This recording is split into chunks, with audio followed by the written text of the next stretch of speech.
The technology. Okay, what am I doing today? Let's find out. Let's see if this is live. I think it's live now. Wow, we are actually streaming things that we don't do as much nowadays anymore because it's been kind of busy. Let me see if I can move you guys back. I think this is a good angle here. So what we're going to do today is I am going to show you all the magic of the puzzle brewer. Let's see if people from the Discord are going to come through.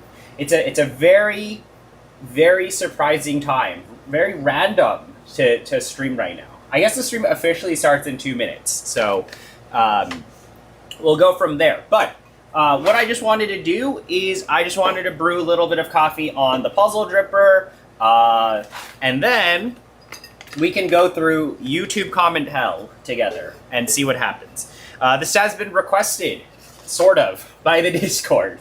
Just like, let's just go through. I will show you guys my YouTube comments. And I also have not responded to people in like 2 months. So that's probably a good place to start, is to actually respond to some people. But yeah, I probably brew this coffee here, but I've been using the puzzle dripper and it's been fun. And you know, that's all I wanted to go over. Puzzle's a very cool dripper. It's magical. And I think I'll use the Lagome Casa. Lagome Casa. But I'm just trying to get a feel for grind size right now.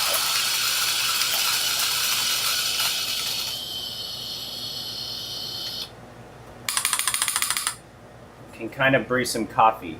Okay, this seems about right. I think I'll brew a cup of this because I just threw some coffee in. So this is Hydrangea, the Francie Castillo coffee, which is great. And we'll brew some with the wonderful puzzle dripper. Now, I'm running an AC and fans and stuff because it's super hot, so hopefully you can actually hear me. But yeah, we'll have to see. You know, production quality is always of greatest concern when we look at what's on this channel. So, yeah, very random stream time, but I was just really bored, and I've been enjoying the puzzle dripper, and you know, I think I want to show this off to you all if you haven't seen it. I think a lot of you guys, at least you guys in the Discord, you guys have definitely seen the puzzle dripper. So anyone wondering what the puzzle dripper is it is a Chinese dripper. I'm also a little congested if you haven't heard. I was a little sick these past few days. So kind of been getting better, but puzzle dripper. Really goofy product here. So it is actually a Chinese company, as they all are nowadays, creating a cool interchangeable base dripper that also has interchangeable tops. This is $25, around that price point. It is made of Triton. They now have a bunch of different colors, so that's why I kind of got back into brewing with it. But basically, it's a lot of dripper for not that much money, which is great. And the idea is you can change the different bases and swap the different tops for different brewing experiences. On the wonderful world of Instagram, they have a guide, but basically, as you see here, all the different bases are a little different. So let's look at the bases real quick, and then I can tell you about what I've been using each of them for. But at least the nice thing with this company is their instruction manual tells you what each combination you should use. You know, like if you're using wash coffee, if you're using dark roast, medium roast, naturals, honey, use, you know, certain combinations. So as you see here, this is one base here. I don't know if it'll focus. It's made of Triton. They now have it in a bunch of different colors, which is cool. But the thing is look at the pattern and look at the gap between where your paper filter will sit. And then let's look at this one. So you can see that different bases and different surface areas will obviously hold the paper filter differently. A lot of difference there.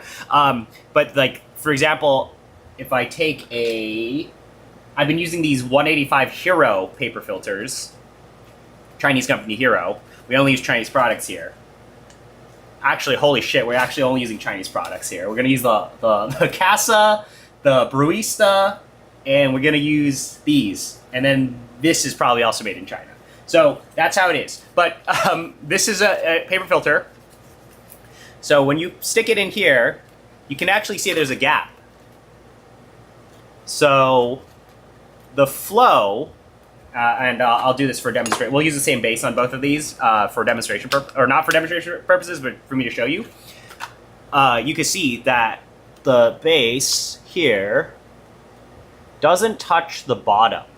So it gives you quote unquote like, I think it's really fast flow versus this base here, which is what they recommend. You combine these all together and they give you different results because of the, I'll talk about these in a little, versus this, where you can see the paper filter is touching these little support columns down here.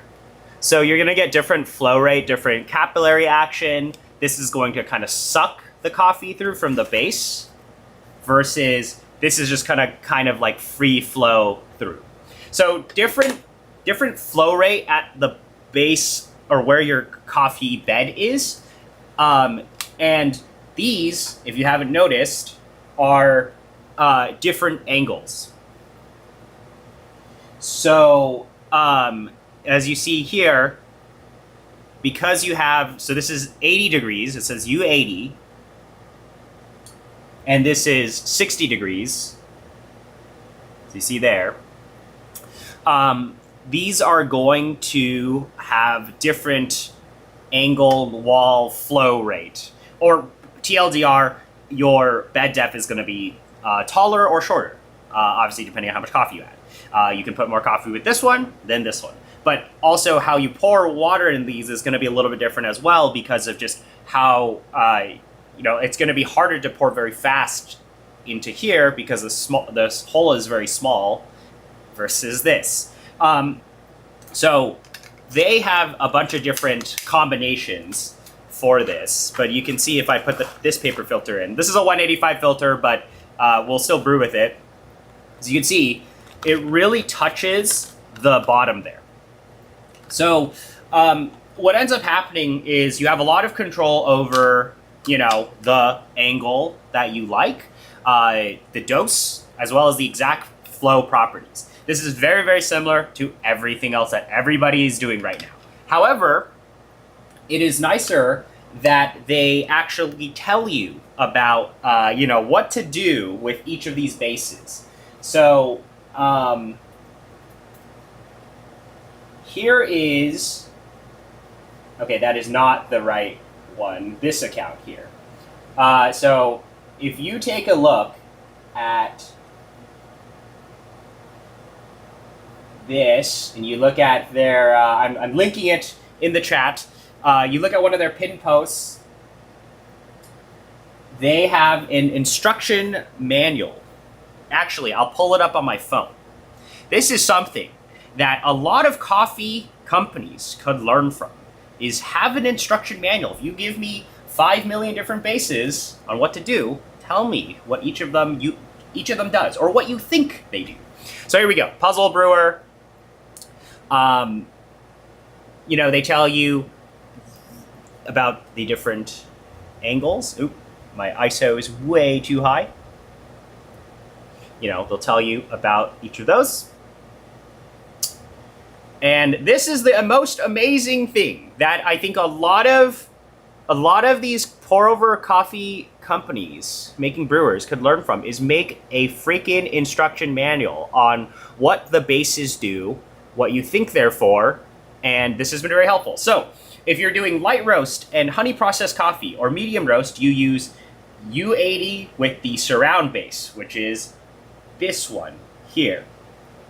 If you're using light roast wash coffee, you use this setup here. If you're using natural, you use this space with the 80 degree, and then if you're using anaerobic coffee, light anaerobic, you use this with the surround base, the U60, the surround base. So it's cool that they've kind of tested some of this, and the nice thing about this whole setup is that we can get into experimenting, and for $25, $20 wherever you buy this, you have to import this probably, or I guess DM the account. They come out with some new fancy colors. Is you basically can get 2 brewers in one. Look at that, I have 2 brewers. You can build 2 brewers out of 1 brewer. Very, very fun. But this is actually the setup I've been using, because I've been using this for my wash coffee. So this is the U60 with the, what is this called here? This base is called the point bottom, which focuses the flow to the center, versus the surround bottom with the U80, which has worked really well for a lot of natural coffees. But, I'll just brew the same coffee on both of these for fun. And we'll kind of go from there. Or actually, let's do 1 brew so I can demonstrate this off. And then I was going to brew some of this because this is a very expensive coffee, which is Bean & Beans Cup of Excellence. Oh my God. Brazil, 90.06 scored coffee. I have a lot of premium coffees, so we kind of need to brew them, otherwise we're throwing money away. So I guess we'll brew this one because I've been brewing this one the most, because this is what I've been using for the wash coffees, is U60 with the point base. And the flow on this seems to be very, very fast. So we'll go and brew some of that, and hopefully you guys can see here. I'm gonna turn you guys to the side. We're gonna zoom in. But yeah, that's like my whole little spiel on this brewer. It's another tool, another very fun brewer here to use. And I've quite enjoyed it. So I don't know, it's just fun. So yeah, let's let me do this without tripping any circuits. So I'm gonna turn this AC off. Miserable portable AC, and we're gonna brew this Francie Castillo coffee.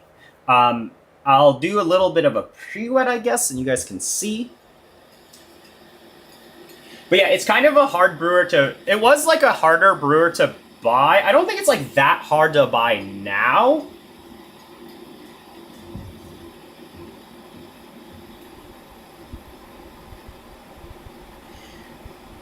But regardless, it's a really fun brewer. I mean, it's like $20. So you literally can buy a bag of coffee or get a brewer, right? It's like pretty fun. So, yeah. And this is like a very random day to stream. So I hope you guys are enjoying it.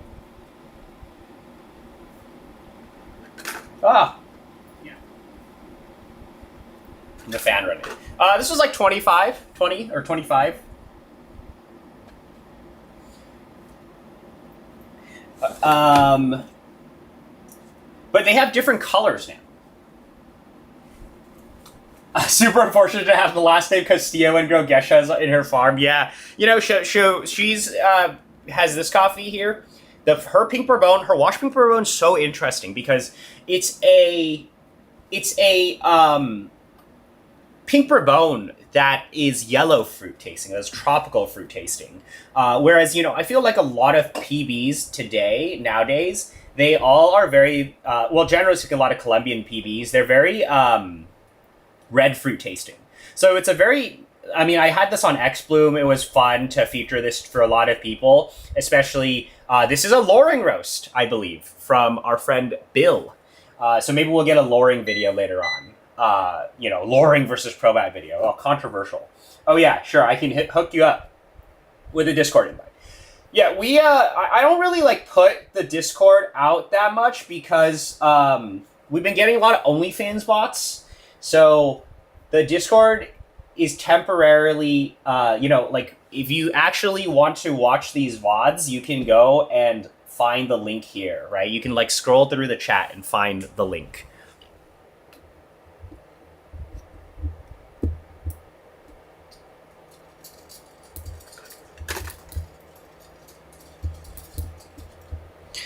So, yeah.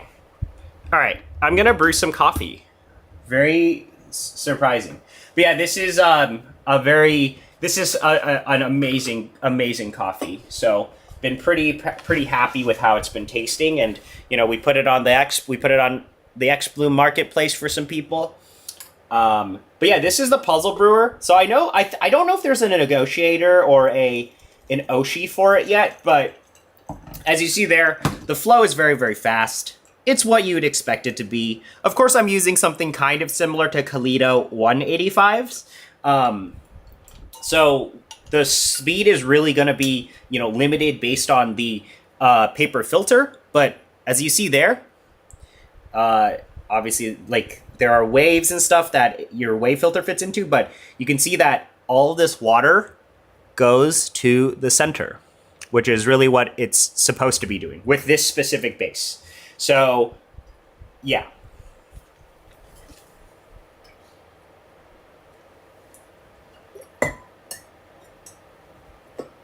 And then, let me throw some coffee in here. I was just getting a feel for the grind size on this. This brewer has worked really well from 12 upwards of 20.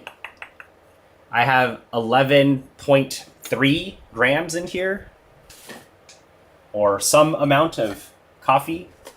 My scale is going crazy because of the fan behind me. Is this the sexy OnlyFans for coffee? No. But we get people who want to advertise OnlyFans in the Discord. Unfortunately, they're not coffee OnlyFans.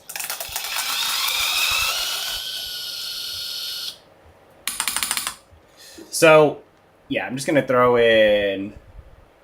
Yeah, okay. So we're at 12 point something. Bed is a little, smaller for this particular base. So the thing is, again, depending on what size you're using, this is going to influence your dosages. The biggest difference is your bed depth between these. This is, thicker bed versus not as thick bed. Changes how you pour water. I think that's pretty self-explanatory there. But I just wanted to show you guys what it looked like when you were brewing coffee in it.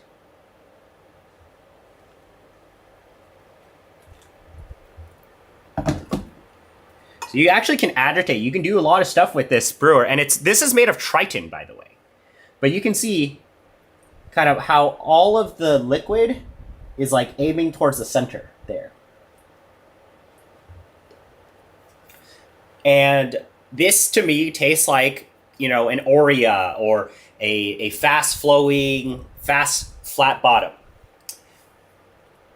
This is slightly different. Well, we're going to do a A-B comparison of actually a natural, because I haven't really brewed a lot of naturals recently. But, it'll be fun to taste the differences. I think they will be slightly different for obvious reasons.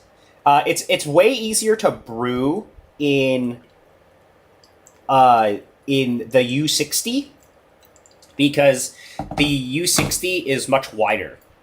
So it also lets me pour kind of more like faster, if that makes sense, in wider circles. But again, different flavor profile than this. This is totally to be expected.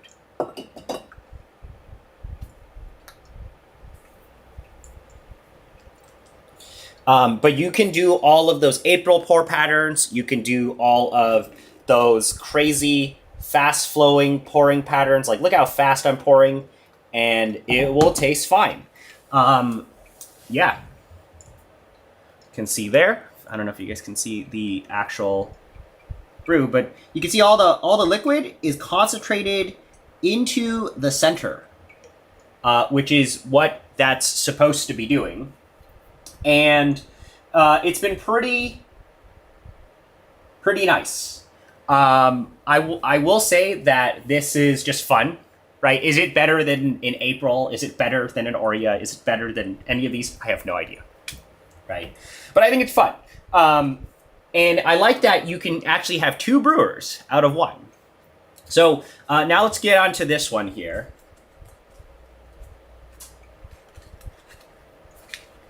we'll do some brewing. And you guys will kind of see how this works. But I don't have 155. Actually, I do, but I wanted to use the same paper. Ooh. Actually, here, wait, guys, scrap that. I have X-Bloom paper filters, which are really good. Let's use those. We'll do I'll brew everything on these two with the same paper filter, so you can see, because these filters are a little bit slower. I think I probably want to go a little coarser too. I always do not know, and I haven't used the Casa in forever. But yeah, anyway, that was just a brief demo of this, right? So I actually am grinding pretty fine, but you can see this has drained through. I'm going to do this without spilling things. You can see that I'm grinding pretty fine, but the flow was very steady, and you know, the way I pour water is to try to agitate more and push up fines and weird stuff. Let me redo that. Well, we'll taste it still, but we'll switch coffees and we'll switch to the same paper filters, so we can get paper filters that fit the smaller one a little bit better. But you can see, like, this is what you'd expect it to be. It's going to be a fast brew. It's going to be easy, right? Like, this is what you would expect out of something with the 60-degree angles like this, but also very open bottom like this. That where, you know, the paper filter, there is nothing actually touching the bottom of the paper filter here, or like, you're hoping the rigidity of the paper filter holds. So you're getting like a lot of very fast flow, and then the liquid kind of goes into here and then goes downward. So all of these things here, like, you know, this part here is not really touching the paper filter at all. But yeah, we'll give it a little bit of a taste. This was a really nice coffee, so really want to shout out Bill for putting this coffee out there. Francie Castillo coffee, first lowering roast by Hydrangea.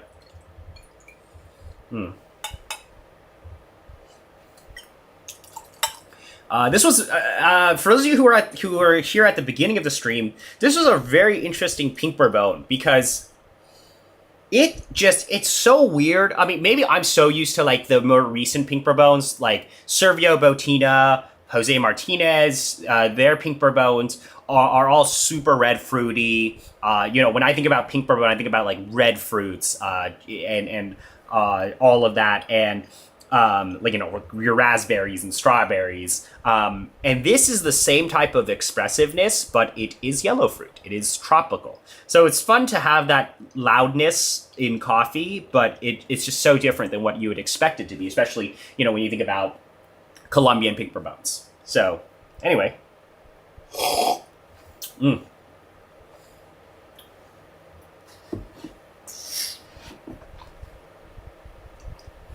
Ground a little too fine, so I'm tasting a little bit of harshness at the back, but still tastes like that fast-flowing, flat-bottom brewer.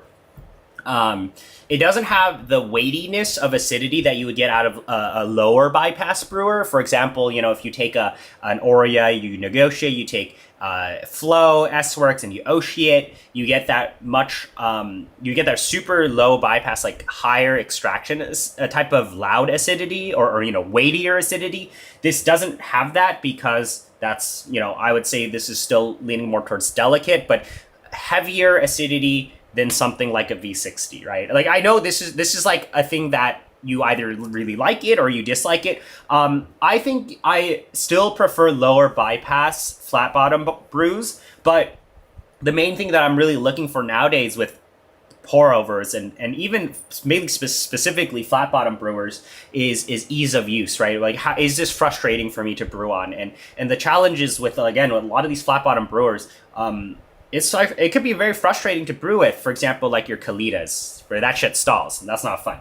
But you know, this is tasting good. I have no complaints with how this tastes, given that, you know, we ground a little bit fine. Like, there's nothing here where I'm tasting it where I'm like, oh, it is the brewer that has went wrong here, right?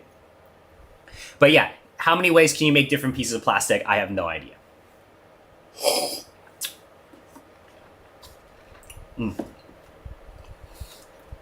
Really, what I'm plugging is this coffee's great. So, good job, Bill. If you guys pick this coffee up, you know, I think it's still available. on his website is pretty good.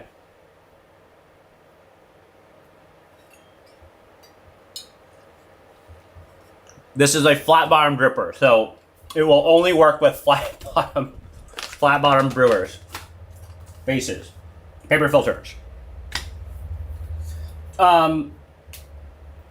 Yeah, they are the same. So yeah, we got some of these here now. And the nice thing about this is because bed def is a lot taller or thicker with U80, you can get away with doing very, very, very small doses. So, but I've gone away doing 12 grams with both of these brewers, or both of the bases, and I think 12 is a good starting point. You know, the biggest challenge with a lot of these brewers nowadays is like, how do I ensure that bed def is not too thin where things just start to taste bad because you end up having to grind so fine to compensate on channeling and so on and so forth. But we don't really run into that too much, so that's a good you know, not a problem. So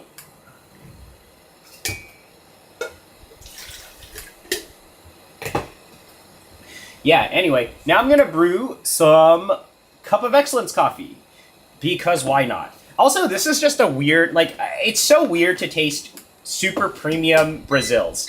I know people are not the biggest fans of Brazils, but, you know, we gotta taste, it just has to be the third best in the entire competition for it to be worthwhile, but COE, you know, we only drink 90 plus coffees on this channel. 30 grams would probably not fit very well in this. Oh man, this coffee is still so, it's like so crazy that it smells this good.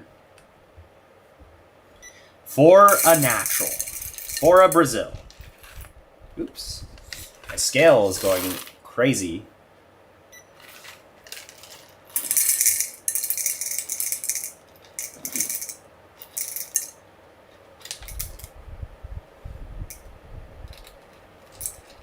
Just, we're going to do those DGen 11 p.m. I think it's 11 p.m. on the East Coast. So yeah, I got 12 grams. And I'll brew with this so you guys can see. So this is U80. Just dump that into the casa. So this is U80 here. So yeah, it is a very tight brewer. It's tiny. Look at that. It's like your Oreo V3 small. Mega tiny brewer.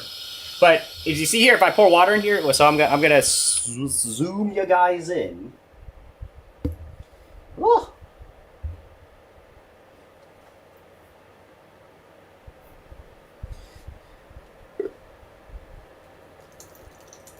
So you can see,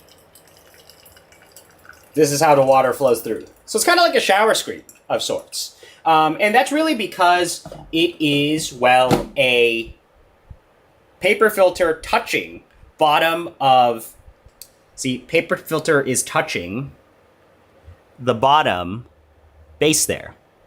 So it's being propped up like that, if you can see. So obviously when you load it up with coffee and you start doing that, the bottom here is going to start pulling the liquid through. So that is how things work. It does help flow, but that means, you know, we're not going to get any stalling, right? Both of these are like examples of, because there isn't a lot of surface area touching the bottom here, it's like a very open base, it will pull liquid through.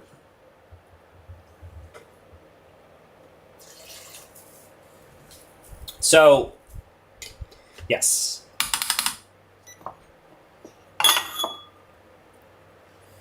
And this is 12 grams. Pouring coffee in here is hard. Wow, this coffee smells really good. It is pretty funky. I mean, okay, I guess it's like clean for natural. But yeah, I have 12 grams in here, and it's like already kind of loaded up. I know it's hard to see because I have the black one here, or like this, you know, it's like, but the coffee's like here, right? You can see the bed depth is already thicker because of the straight wall, right? That's just how it works. I have not done Spro on the caster. I do not remember anything. I don't know anything anymore.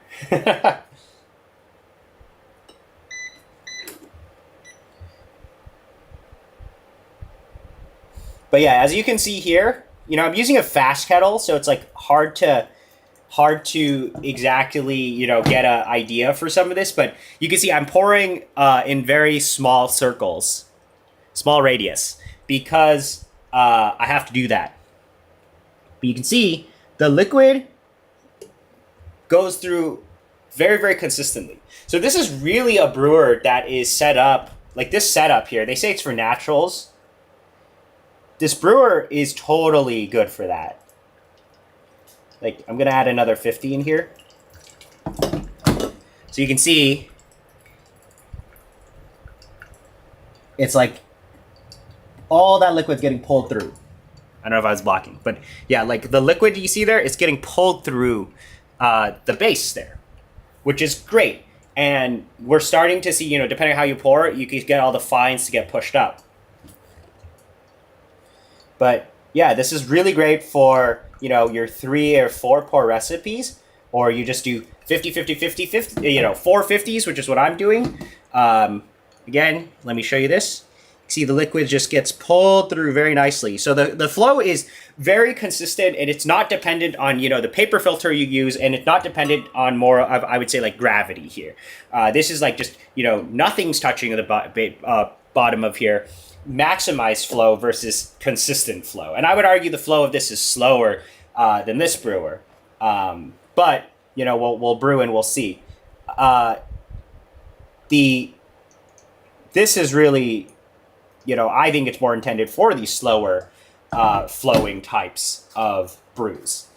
And it works out, right? But the point is like, hey, I got one brewer, one puzzle dripper, and I can get 2 different brews, 2 different brewers for it, which is pretty fun. So I will be back. Let me get some more water.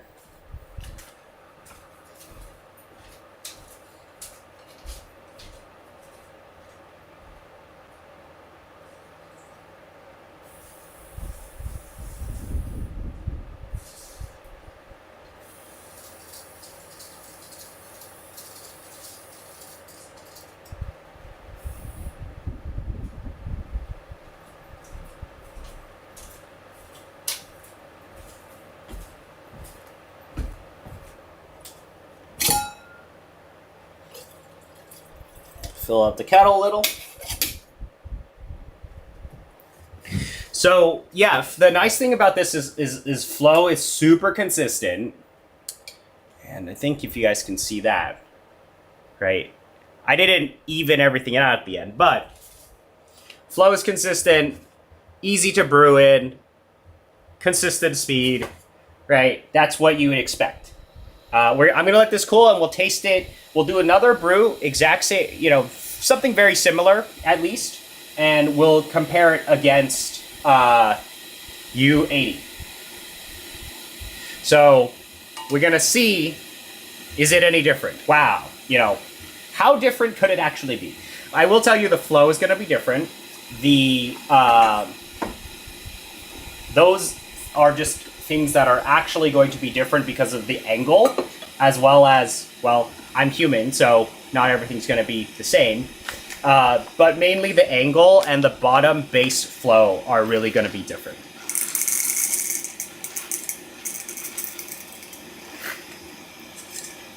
And then, after I take some sips of coffee, we will go and suffer and read YouTube comments.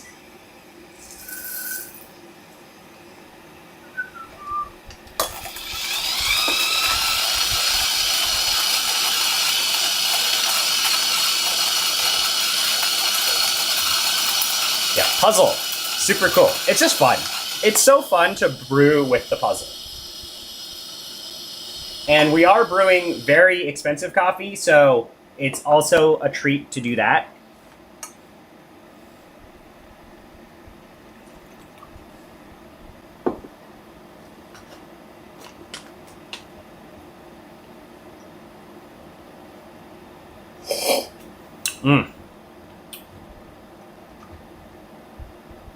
Okay. We'll taste some of these side by side in a little.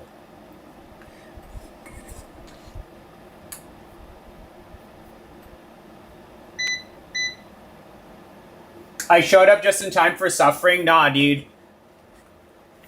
We aren't suffering just yet. Okay, we have to brew another cup of coffee. So this here, let me zoom you guys in.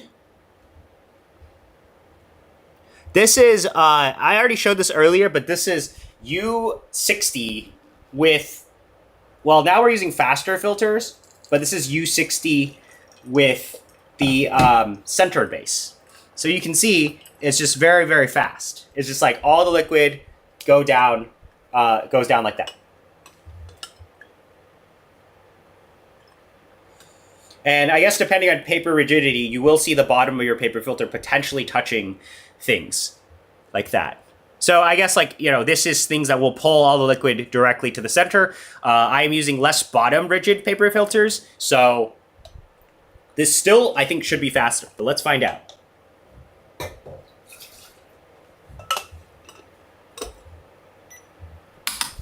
Both the other brew finish in 2:30-ish.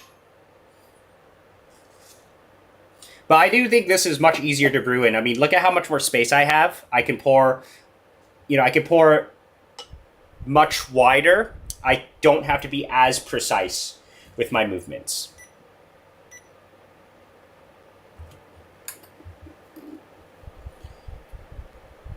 If you scroll up, you can find the Discord link.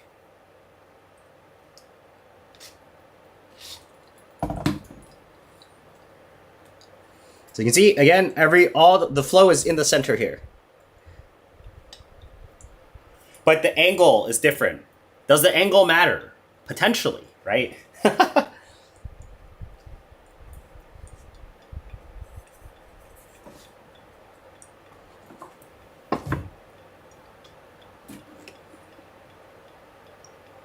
So this is already flowing a bit differently because I'm able to pour in a wider circle, so you can obviously see the agitations across the bed. The bed depth is different, right? It's like, is the bed depth thicker, small, versus wider and thinner, right? These are all different things that are going to make your coffee taste different. Oh my God, magic, right?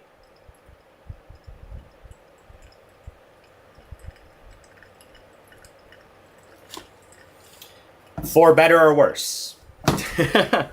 But these both are not low bypass brewers. So really what I just wanted to show is, okay, the base is different, the walls are different.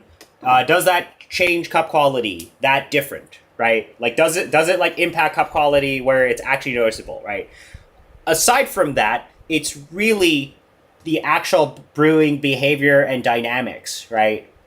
Or really your frustration. One could be easier to brew in than the other because it's just bigger to brew in. But I will say, though, I think my flow rate was higher on the U60 versus the U80. Wait, I can pin my link to my link to here.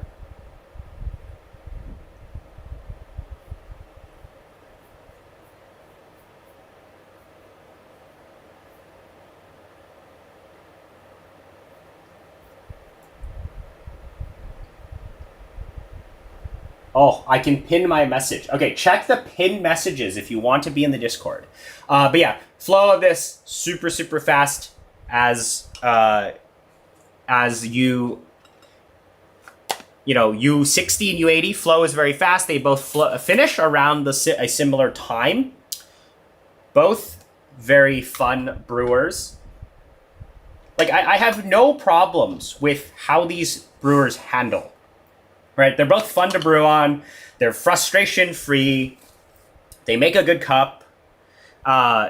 Let's taste a little more, and I will tell you. Now, I will say though, I was a little sick, so I'm slightly congested, but I think I can still taste a little. And then we will go in and we will look at the YouTube comments.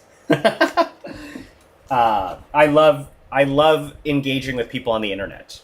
They're all lovely people. Okay, here we go.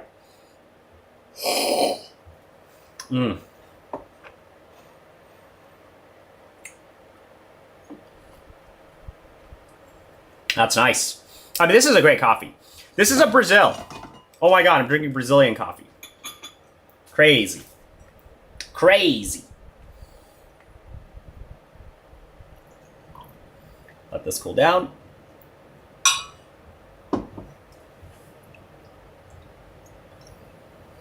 I will say though, I don't think the Geisha is like the greatest grinder in the world for me to be evaluating, you know, high clarity, like what is the exact differences between these things. But it is a good brewer to, or a good grinder for a lot of things, like very balanced brews.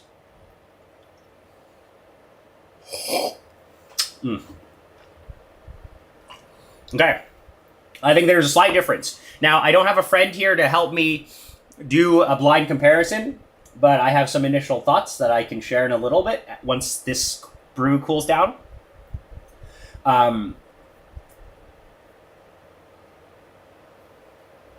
yeah, you know, I was going to answer YouTube comments anyway, and I was like, why don't I just stream this? You know, why don't I literally just like stream exactly what I was going to do anyway, and I can argue with people online.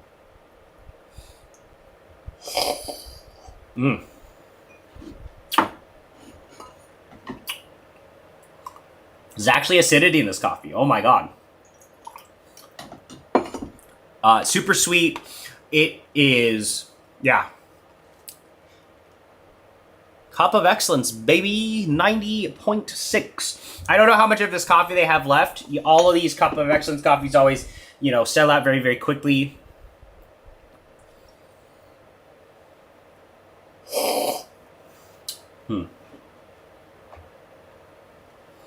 But it's fun, you know. I love brewers. They're fun.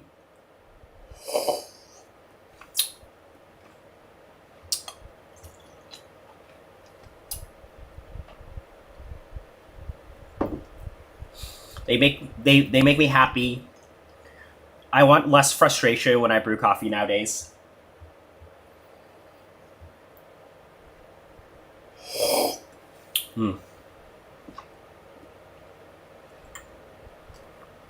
So, here are my initial reactions between these two base combinations. Now, you know, we didn't optimize the same base. Like, I guess we could get another puzzle and get the same base and we could play around, or same top part, and then use the different bases. But the different combinations right now of U60 with the centered base versus U80 with the spiral base, this is definitely more balanced. This is like a very balanced, sweet, structured cup of coffee. A lot of the notes and everything are like very tied together. Whereas the U80, because it's wider and I'm just like defaulting to pouring much, you know, slightly differently, I will say that this is more of like a more vibrant cup. Whereas this one, I would say, is, you know, a little more sweeter, a little more balanced. Both are great. But, and you know, I am kind of splitting hairs. Like, I do not believe that you would be, you know, you wouldn't like necessarily hate or like one cup more than the other. It's just fun, right? It's like super fun to have this in one brewer, you know? But and this is a naturally processed coffee, so I do think the natural combination is a little bit better, because what happened here is the bed depth was bigger, the flow was very, very consistent. Whereas this was kind of just like, you know, it's pulling a lot of that acidity out. It really depends on, you know, what you're into, but I do think that I like this more balanced presentation more, which is a very rare thing, I feel like, for me. You know, usually I like acidity forward, but I think for some of these funkier coffees, or, you know, pulpier coffees, I think balanced is fine. Because sometimes, when you have upfront presentation, like you get upfront funk, which is not necessarily the greatest thing in the world to be experiencing. Mm-hmm.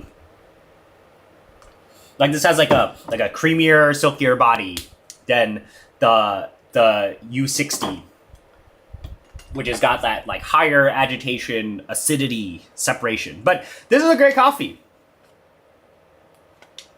Not bad.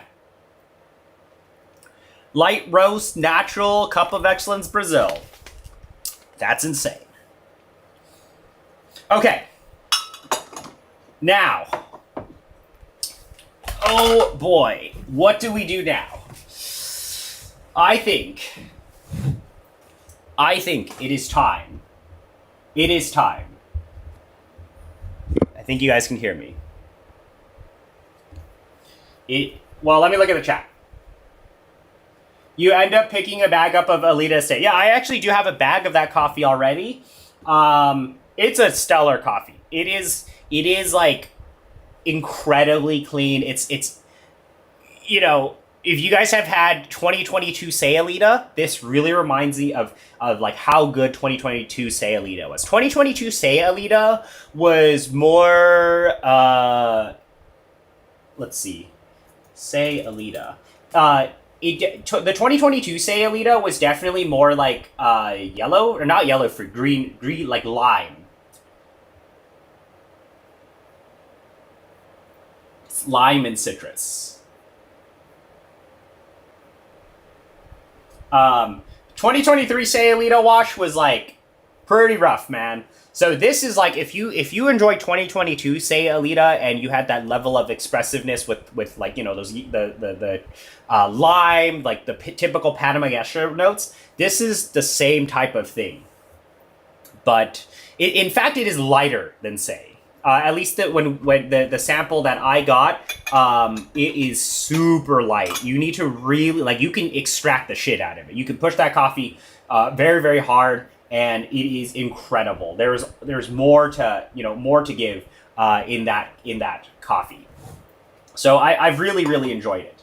So yeah, maybe I'll brew it on another stream. But yeah, this was 90.06. The other one's 91.5. I think she also has a 92.5 coming out later on. But man, having once you taste these 90 plus coffees, it's like it totally spoils you because you're like, holy shit, that is crazy that can exist in coffee. I will make the argument if you guys have seen my $100 cup of coffee video, you'll see coffee's not that bad when it comes to how bad it could be for your wallet, right? It's like $100, I could buy a lot of better food for the same price of, actually, wait, I'm hella caffeinated. But basically, what I'm trying to say is look, you can get a lot more in the coffee world for the same dollars versus spirits and food and whatever, right? Like $100 to taste the best of something is very rare. That's not going to get you far in most other things. So, anyway, all right. It is time. God.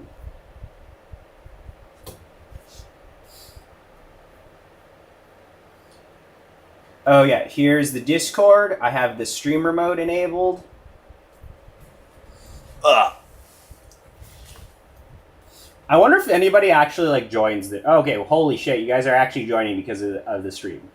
Yeah, I haven't really made the Discord super public yet because of a variety of reasons.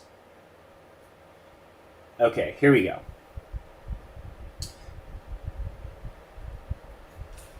Are you all ready to see suffering, to see me suffer? Well, it's stuff that I was gonna do anyway, but let's see if who shows up and all of that. But YouTube comments, how bad could they be? They could be great, They could absolutely be great. Okay, is this working? Can you guys see this? You can see I am so behind on YouTube comments. It is absolutely insane. Like, we actually have old YouTube comments we need to go through. But, yeah, so I posted a video today, Metal Dripper Solid, which is a video about the Karasu flow. And if you did not understand the title of the video, it is very funny. Like Metal Gear Solid, the game, but Metal Dripper Solid. I did not come up with that. Robert came up with that. Okay. So, holy shit, we have like months and months of comments. I'm great. I love YouTube. Probably we'll do this for an hour. We'll see how far we get. And I always like to just be on because, you know, it's cool to see who shows up on the streams and whatnot. It is such a great name. I stand for Harry. All right, smash that heart button. What do I say? The greatest. Harry is amazing. You know, this could also be considered a response. Smashing the like button and the heart button. The question is how many comments do I have to read before I actually start tilting, you know? Because, like, there are some comments that I have gotten that are just, like, I have no idea what people are talking about. We stan Harry. Bored and disappointed. All of these drippers just make the same dull, flat bottom profile. They are not dull if you use the Oshi! Exclamation mark, so we don't come off as too mean, right? Like, I can't, the problem is I can't just take somebody, like, I can't just, like, look at a guy's comment and be like, you're just fucking wrong, right? Actually, maybe I could, and I think we'll run into some of these people. But, yeah, I think where I see where this guy's coming from is if you just use, you know, some of these, it could be too balanced, right? Like, this is so balanced. It's not that vibrant, not that interesting, unless you go high flow rate, you know, you're pouring slow, it might not be as interesting. If you start adding stuff like, you know, low bypass stuff, cool shit like the Oshi, you get that boosted extraction, the notes are a lot louder, which is... Yeah, you can tell people are wrong. Okay, yeah. We'll get to it. We will get to some comments. I glanced through some of these, okay? We'll stick with S-Works until Sheldon drops a stainless steel version. Wait for Sheldon to drop a carbon fiber edition. It would be so interesting to brew with a carbon fiber dripper. I don't know if that's healthy for you or not. All right, we got Joey who comments on a lot of things.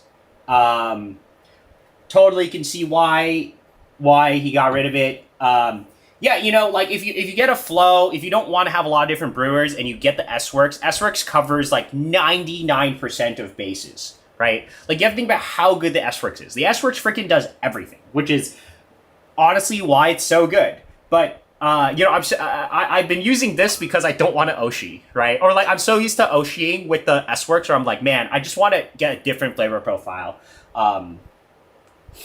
But, yeah. Glass S-Works is pretty good. I use the fast flow. Like, most of us use the fast screen.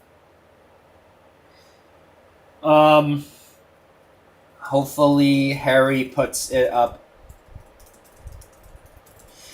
Also, you know, I don't know how many people are gonna buy the Oshi for the flow. Like, you have to. The problem is, like, the limitation of how many people who can buy a modification for an already limited product is, like, you know, not that many.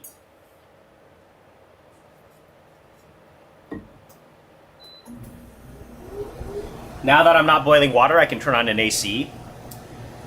And hopefully we don't trip anything. If I trip something and everything goes down, rip. I gotta try the glass S-Works setup.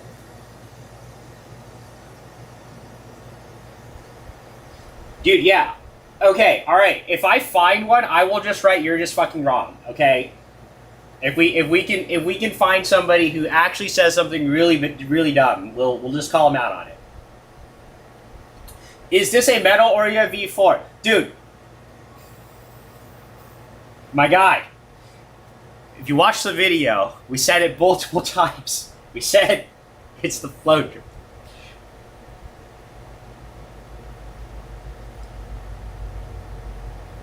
But yes, you can think about it as a metal or a V4. Here, we'll just smash the like. First, you've contributed a lot. Thank you. Thanks for watching. So the thing is, the S-Works tastes different than the Pulsar. Okay, you have to understand the Pulsar is this low agitation, max clarity, high efficiency brewer. The S-Works, you can get your kettle real deep into there. You also can use the Pulsar cap on the S-Works.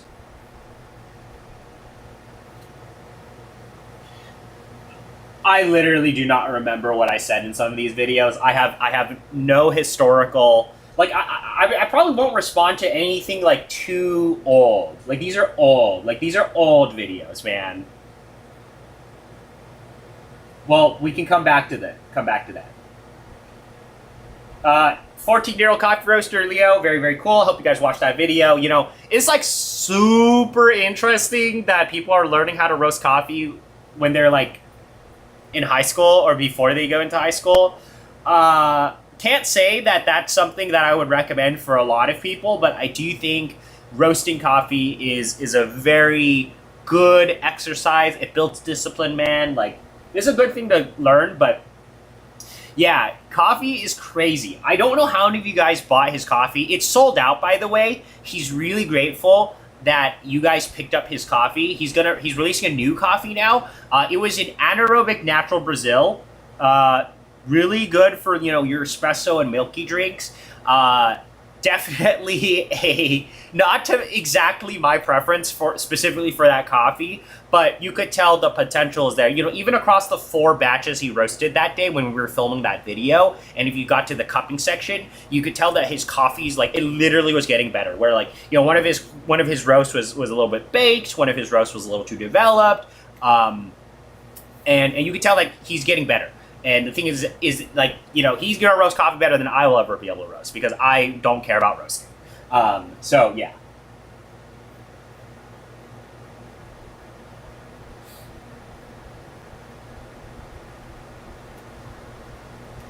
Curiosity has me wanting to try it, but if I were... Okay, this is about the best of Panama. Finca Sofia #2. Holy shit, such an amazing coffee. I am so grateful to have been able to try it. It was 120 something bucks after tax and tip. But again, to experience the best of something for $100, not the worst thing in the world when I think about it.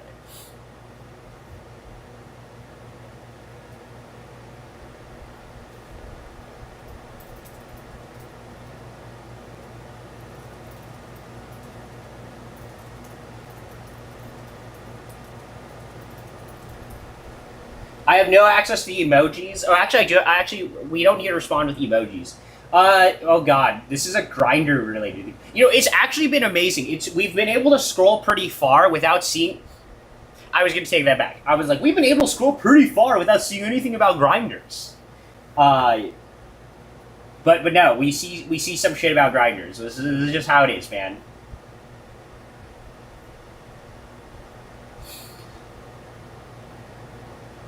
DF trying to justify, dude. Why are you watching not DF83V videos? Also, this guy literally commented on a video that like this video of EG1 versus P100 was made before the DF83V exists. This guy is talking like I'm like, dude, literally like we cannot. The DF83V did not exist before these videos were made. This is just how it is, man.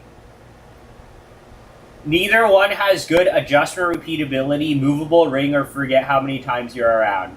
I disagree with that specifically for P100, but whatever. All of these grinders are fucking destroy the DF83V. The DF83V feels like a toy compared to a P100 and an EG1. This is how it is, man. I would take both of those grinders over DF83V and any of those burst sets in a heartbeat. DF83V, great grinder though, but does it like I do think it punches above its weight, but I do not think it provides anything near what a EG1 or a P100 provides. I guess like it doesn't stall as easily as EG1. But then EG1, like the existence of 80 millimeter blind ultra on EG1 invalidates so many different burst sets. Despite how good 98s are, I actually would take EG1 ultra over a lot of 98 burst sets. But then because 98 Titus Brew exists, that is like also crazy. But 83, I'm just like, man, I'm not that interested in like 83 world, but maybe I feel this way because my specific 83V unit has a lot of coil wine. So like you literally turn the power on, there's fucking coil wine. I'm like, dude, this is so stupid. This is like it's like a graphics card now. I'm like, dude, this is like my 7900 XTX. Fucking coil wine on a grinder. I don't know, man. I guess we'll just find this guy out at a later date. MVP Hydra on bar. Well, we have a Cybertrek comment. Very cool. So yeah, we upgraded the Cybertrek setup to MVP Hydra.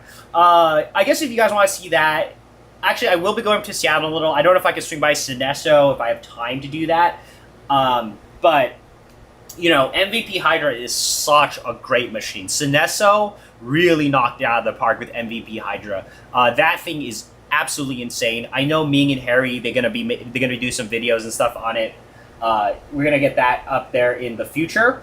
But yeah, would you recommend E80 or F83 for primary grind? I think the E80 is probably the more like well-known grinder out of both of these. I will say that I do not have extensive experience on any of these grinders. I think we are going to make some videos. We'll be making some videos on the grinders at a later date. But yeah, MVP Hydra is super amazing. E80 has also been really good, and that's the one that they've been using on the truck for a very long time, and then they added the F83. There are like some other grinders we put in on the truck now, but it is a full commercial setup. Some guy said he can get this Best of Panama Finca Sofia number 2 in Europe for 23 euros. Where are you getting this? Are you sure it's the same coffee? I'd love to know what shop is serving. Is this passive aggressive? I don't know. If they are serving this for 23 euros, they are losing money.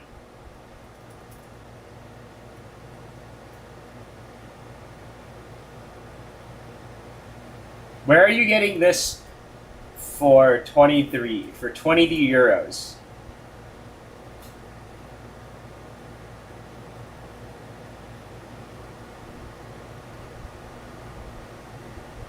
Because that's literally throwing money away. There is no fucking way. Maybe I'm wrong. I could be wrong. I'm willing to be wrong. 23 euros for this coffee was $2,004 a kilogram. Unless he's talking about the Motors Finca Sofia, which is not the same coffee. Okay? Not the same coffee. There are 3 people like this. I don't know, man. This guy needs to explain himself. We gotta get some fucking explanations out here. Because if I can go to a shop and spend 23 euros and get the same quality of coffee, sign me up. Tastes like a $5 cup of coffee. Dude, yeah, it could be King Har Panama Geisha, man. Tastes like a $5 coffee. Far from it.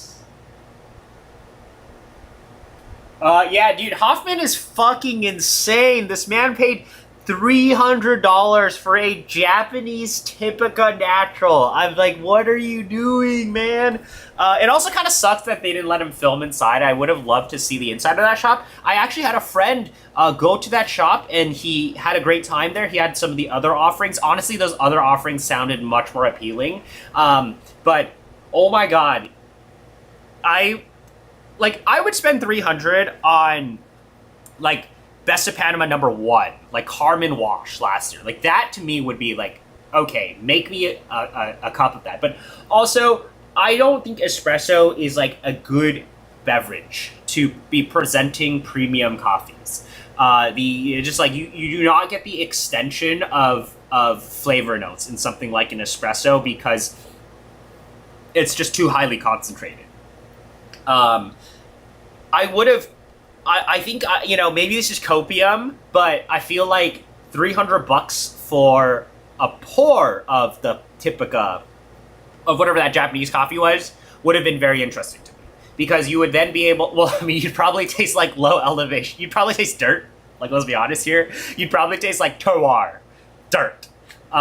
It could be really good. I don't know. I didn't taste what he tasted, right? I didn't taste that coffee. I have no idea.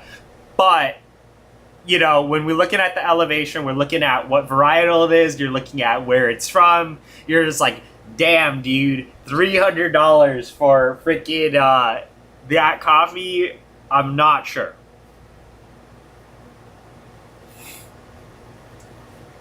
Oh, shit. Thank you, Lone Wolf. Dude, that BOP #2 was super amazing.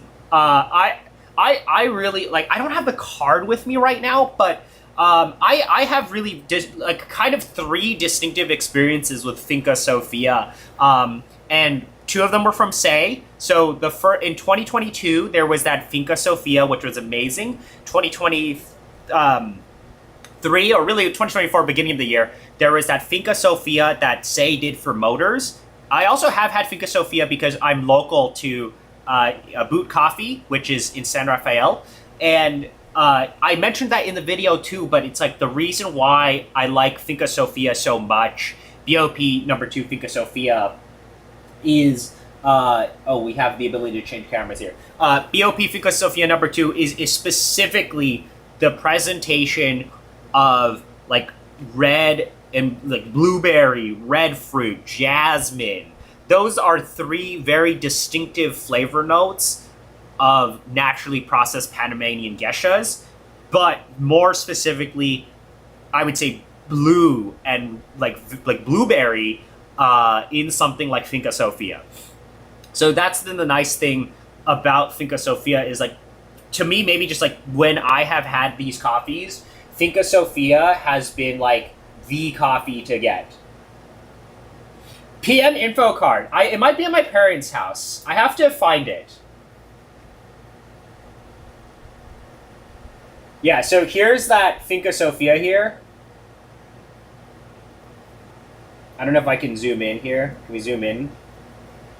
This coffee here was, I think about $50 for a box, 45 or $50. I got to taste it at the shop. And, man, it was amazing. Like, blueberry. Yeah, okay, exactly. Blueberry, jasmine, strawberry, peach, right? It is like such a great example. Oh, I'm horrible. I forgot to change screens.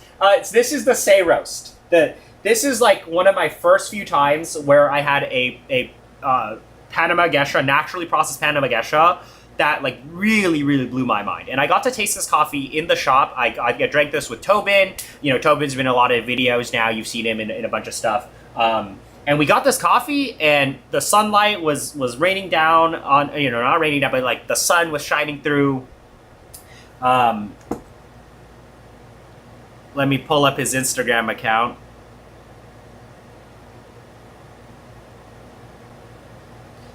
See this, August 2022, right there.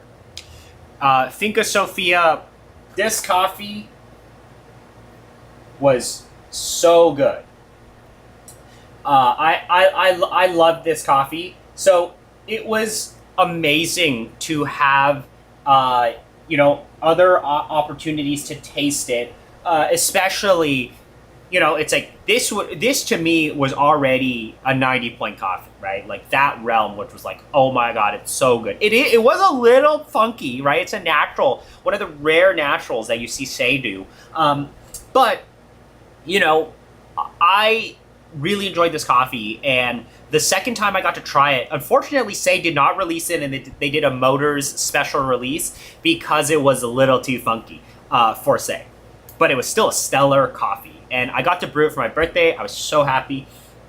And then, finally, got to taste that coffee again because it was frozen, and Proud Mary bought 1 kilo of it for Finca Sofia number 2. $100 for a cup. I did talk to Nolan about it. They probably could have charged more, but 100. They didn't do any promotion on it. They just were like, "What if we put $100 cup of coffee on the menu? What happens?" When we were leaving that trip from Austin, I think there were only about 2 doses left. So when we got there were 4 doses of that coffee. And when we left, there were between the 3 or 4 days we were in Austin, there was already somebody who ordered another $100 cup of coffee. And, I don't know the types of people ordering this coffee. Is it people who know what Finca Sofia are? Is it people who are attracted to a $100 cup of coffee? Or you just want to have fun, right? You have that much disposable income. But I will say, though, that is probably the best cup of coffee I have ever had in my entire life. Because it was so expressive. It was also very, very clean for what it was. And it just was just like the dry dose, because when you order a coffee at Proud Mary, they let you smell the dry dose. It was just like amazing. I cannot believe that is possible in coffee, right? So I was very grateful to have tried that coffee. And I just like, it really shows that it's like, man, these auction lot coffees are very amazing for a very specific reason. Was it as clean as number 1 carbon washed, which I got to cup? No. But I don't care, man, because at that level, we're talking naturals that are cleaner than some wash coffees at that price point. But yeah, fun coffee. Finca Sofia, amazing farm. Cannot believe that it is owned by people local to me. It's very interesting that Equator owns Finca Sofia, right? When you think about it, like, Equator is not really known for coffees like this, and they own this farm. So Helen and Brooke, very cool. Would highly recommend you try that. How long do you recommend? I bet Pride of Geisha is interesting. I mean, Willem Boot does some like crazy shit, man. But anyway, yeah. How long do you recommend resting Manhattan filter roast? I have 2 bags of Diego Letty in Hachi roasted June 4th. You should open it now. Manhattan, I think Manhattan is really like that. Okay, so it depends on coffee, right? Letty I have found in recent times to work really well around 4 weeks, specifically filter roast. But nowadays, I mean, if you dig back in some of my streams on resting coffee, I have been opening up coffee a lot earlier.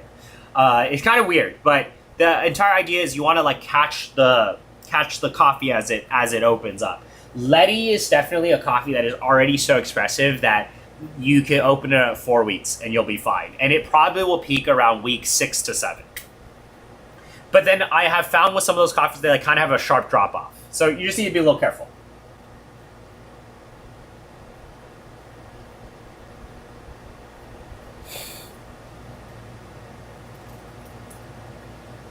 Man's crazy.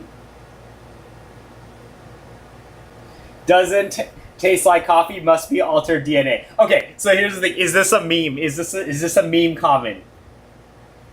Infused coffee, brother. They altered the DNA. Or maybe it's co-fermented. The crazy thing about Finca Sofia, that number 2 coffee, was like it was even more expressive and louder than any co-ferment coffee I have ever had. It was just like insane that is possible from a more naturally processed coffee, right? Like the coffee hasn't been fucked with. truly illegal. What grinder did they use? They use, okay, all right. Caleb commented Tyus Nautilus with brews.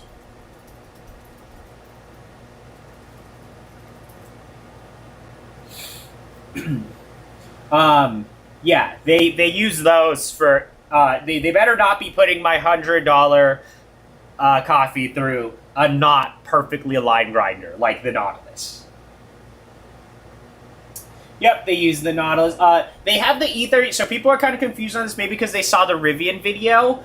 They have the Hero, the Chiato Hero, on the Rivian, not on, in their shop. There's a fucking rail system. Like, oh my god, it's beautiful. There's a video on that. And they have the Nautilus on there. And what they do is they actually flush a little bit of that Best of Padma. They have like 10 gram doses. They got like some more of it, and they use it and they flush out the grinder, purge the grinder. Oh my god.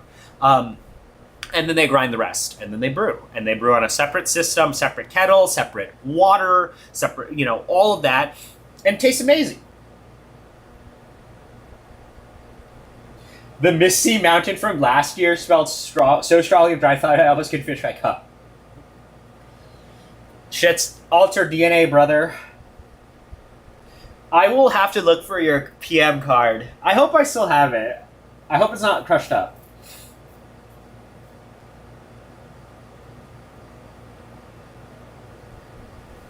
I wonder what this coffee would do to you if it were intensified as espresso. I think it would, Finca Sofia as espresso. Ooh, that sounds interesting, but also does not sound like something that'd be like, imagine a $100 sink shot. Like, that's the problem with espresso is you have like less controls, right? In pour over, I'm like, oh, if I grind too fine, I can compensate. If I'm grinding too coarse, I can compensate. Espresso, I guess, on a decent and on like a lever machine, you can compensate, but if you're grinding too fine, it's over. Imagine tasting channeled $100 coffee. Automatic filter coffee guy and latte art guy. Yeah, literally not clickbait. Okay.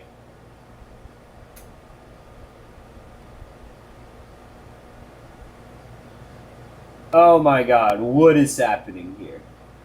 I'm genuinely curious where the profits come from when only selling. I don't know, because I don't own this business. But they're doing really well, so something must be working. Doesn't Brian also own X-Bloom? No, I do not own X-Bloom. Shit like this where I'm like, man, I have to think. I have to like spend so much time and effort thinking. I'm just like, yeah. How can you make money on this? Dude, it's so, like, math is hard. Coffee reviews comment, very cool.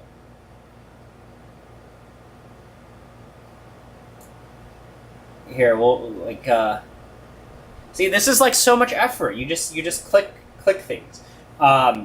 He's the future. It would triple the price as espresso, dude. I don't know, man. I think like just espresso should just be deleted for some of those coffees. Like, I will say though that if you guys did pick up that Bean and Bean Alita, pull it as espresso. It's really interesting. Same thing with stuff like this. 90 plus, baby. Yeah, he restocked the coffee. Kyle Roselle comment. He's the future. September 2.0. Yeah, it's crazy. Like, this guy's 14. You give him a few years, he's probably going to be a top roaster in the world. If he is going to keep improving at the pace he's improving, I just like cannot imagine where he's going to go. Right? It's awesome. 078S filter is not good. I disagree. Do I care enough to respond? I don't know. God, grinder questions. Oh my fucking god, so many comments. Ji-yoon is so relaxed and easy to understand. Brian want to come. That is so true. I'm actually wired.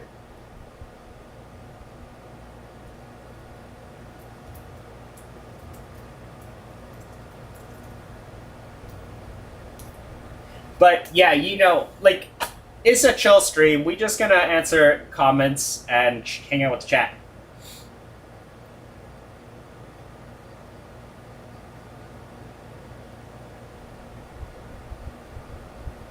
Oh my god.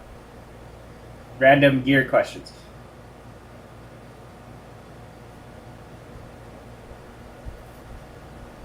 Over the years, made Altinari, Jansen, Mikava. Man, Mikava's really good. Savage, 90 plus. Abu, Coffee, 90 plus. Some of them pricey. True 90 plus coffees. Do you see how I specify? Do you see how I specified this? Do you see this? Do you see the words I have used in this comment here? The true 90 plus coffees are insanity. Eunice coming out with a 92.5. This one we might do a video on. I might be back in town and I might do an event with them.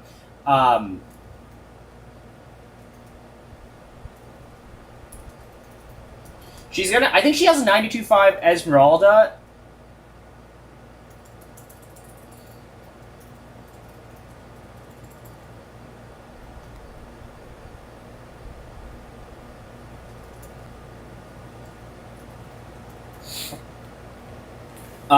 But yeah, man, actual true 90 plus coffees are insane. Like, I mean, I would really argue, like, you know, Q score 90 plus is like already a good indication. I will say though, you know, the problem is numbers, right? The issue with like all coffee is like it's so difficult to put a number on it. Like, how do you like quantify a subjective thing, right? It's super difficult to do. But I will say that, you know, most of the stuff that people are drinking nowadays is pretty damn good in terms of pure coffee quality. What I think people actually focus a lot more on, outside of, you know, a small percentage of you guys, like, you know, Brenton, for example, because he actually knows how to taste. We got the man's number one on leaderboard. You know, outside of people like that, right? I would make the argument that a lot of people would be just fine drinking 84s, 85s, 86s, right? And you would probably brew those coffees and focus more on your brew. You would be focusing more on evaluating your espresso, your brew, quality of that rather than quality of coffee itself, which is like kind of a weird thing to think about. Now, it does get easier. As you go into 90 plus world, it does get easier to brew coffee, and, you know, you'll have less errors as you get better equipment, you know, less errors, right? But I think for most people, like, again, like the most people is like, I'm thinking the mid-range, right? The mid-range and the entry level is people are not really thinking about what is the quality of coffee I'm actually drinking. They are evaluating the quality of their brew or espresso, right? And like, I think this is like kind of the interesting challenge to talk about when you talk about like subjectivity and you know how good a coffee is for majority of people. So it's complicated, man.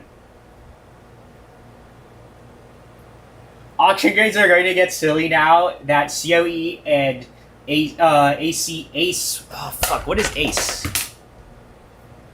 Are coming together again.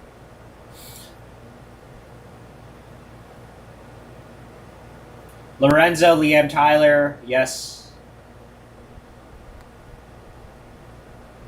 Oh, dude, a Mod Cup comment. Oh, we actually are going to. There's another video I shot with Mod Cup where we taste 2 co-ferments. Oh my god. There's also a video I shot with G, Bean and Bean.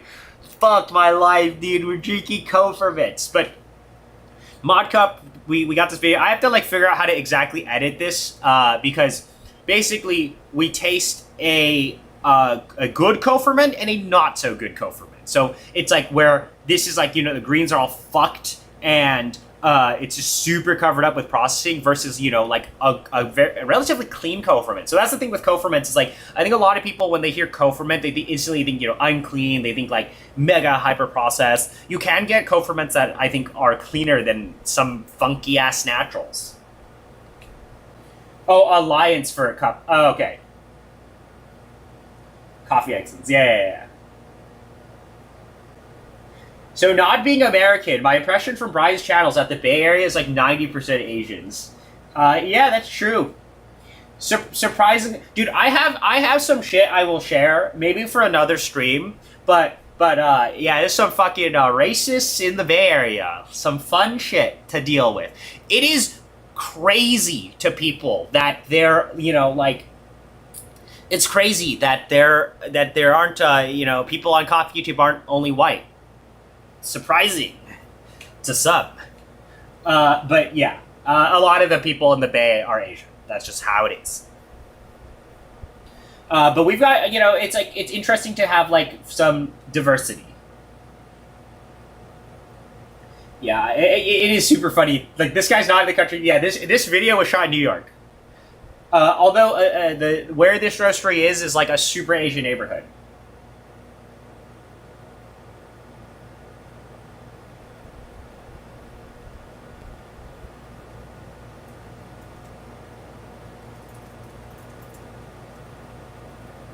100% night. Okay.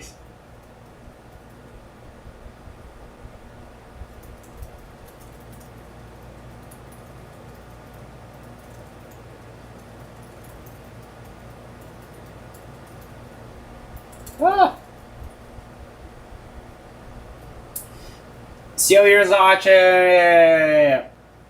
Dude, I don't know anymore. I have no skin in the game with green coffee. The only green coffee which I will share with you all is there is a Say Pepe Sidra release that I got to help process. Yours truly's two hands, like my sweat and tears, blood, sweat, and tears. Maybe not blood, but my sweat and tears and things have touched this green coffee. So I think that's the next video. I don't know what video I'm gonna upload next. I have so many random videos I gotta work through, but there's a Sidra release, Wash Sidra release that's gonna come out with Say. It's on the way to their roastery right now. I'm very excited for it. It was a cool project to work on. But we got the whole lot of coffee. It will be available. We're gonna, I got some videos I got to release on that, and I might go into town. Jose's gonna be back in New York, and we're gonna do some dope content together. But it's gonna be an amazing coffee, or really just it's a fun coffee, right? It's gonna be a Pepe price coffee. Okay, so it's gonna be on the pricier side, but it's gonna be fun. I'm very excited for that. I haven't really announced it in a lot of different places except for the Discord, of course. I don't know how I came across this video, but it seems so damn pretentious. For 99% of the population, this is just elitist bullshit. Yeah, 90 plus coffees. Yeah. Okay, holy shit. What is happening here? What the fuck? So many comments. Ben's Coffee Rants comes to the rescue. It's hard to describe. Yeah. I am pretty down to earth. All right, this is a bad take, but he made up for it.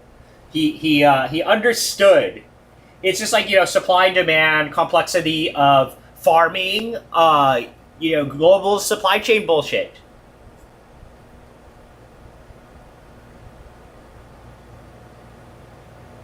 I would say a 90-point coffee tastes better than 85, but not 10x. Yep, that is diminishing returns.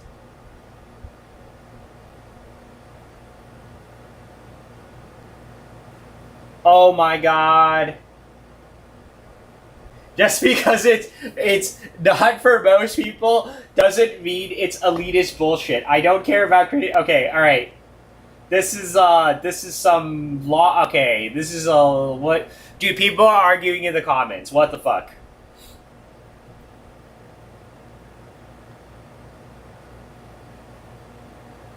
This coffee was insane, and it is in my top 5 for the year.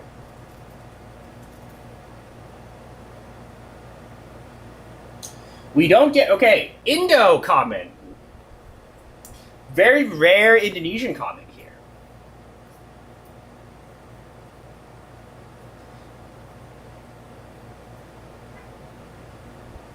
We don't get much Panama coffee out here in Indonesia, although we do get some. Common grounds, yep. In Jakarta, had an Elita Estate Geisha in November 23, and I think it might be the best coffee that I have ever tasted. It was superb. I remember a really clear Earl Grey tea. Yeah, I could see Earl Grey tea in some Elita. Yeah, Elita is it's complicated, man. Like, I think the reason why I have a soft spot for Elita is because of 2022 Say Elita. 2022 Say Elita washed. The natural was good too, but the washed was stellar. It was one of my favorite. It was my favorite coffee of 2022. I made a video about it. I just it was such a great coffee. And 2023 Say Elita washed was not that great. And some of the ASDs actually were pretty good from Elita. But yeah, Elita to me is just absolutely amazing. And now I think Elita is back. 2024 Elita, we back. We back.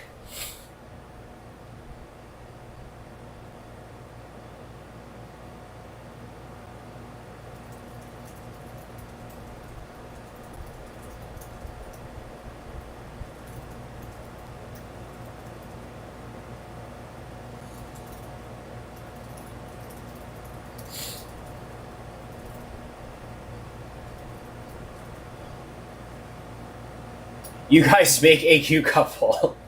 No, she's in a relationship, and I am a lot younger. It's different. No. Grow up. Women have it difficult enough in the industry. True. Random shit happening. This is unbelievable coffee. I love trying it. Can't wait to open mine. From our friend Howie. Howie's a great guy. Howie spent a lot of time in the Discord. If you guys are in the Discord, you should go hang out with Howie. This man has an insane setup. Imagine drinking 87.25. Holy shit. Fucking memer. Alan Tran, the god. Feels bad, man. Oh my god. Good meme. Good meme. Holy shit. You're drinking 87.25. Dude, it's so hard. Where are the 88s, man? Where the fuck are the 88s? Why can I not get 88 point coffee anymore? What is happening? What is happening? Oops on Quakers. This is such a good reference. Holy shit. God tier comment right there. Imagine drinking 87.25.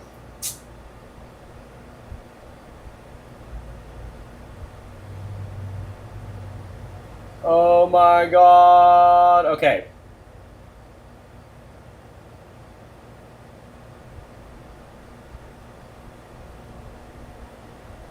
Oh, show more replies?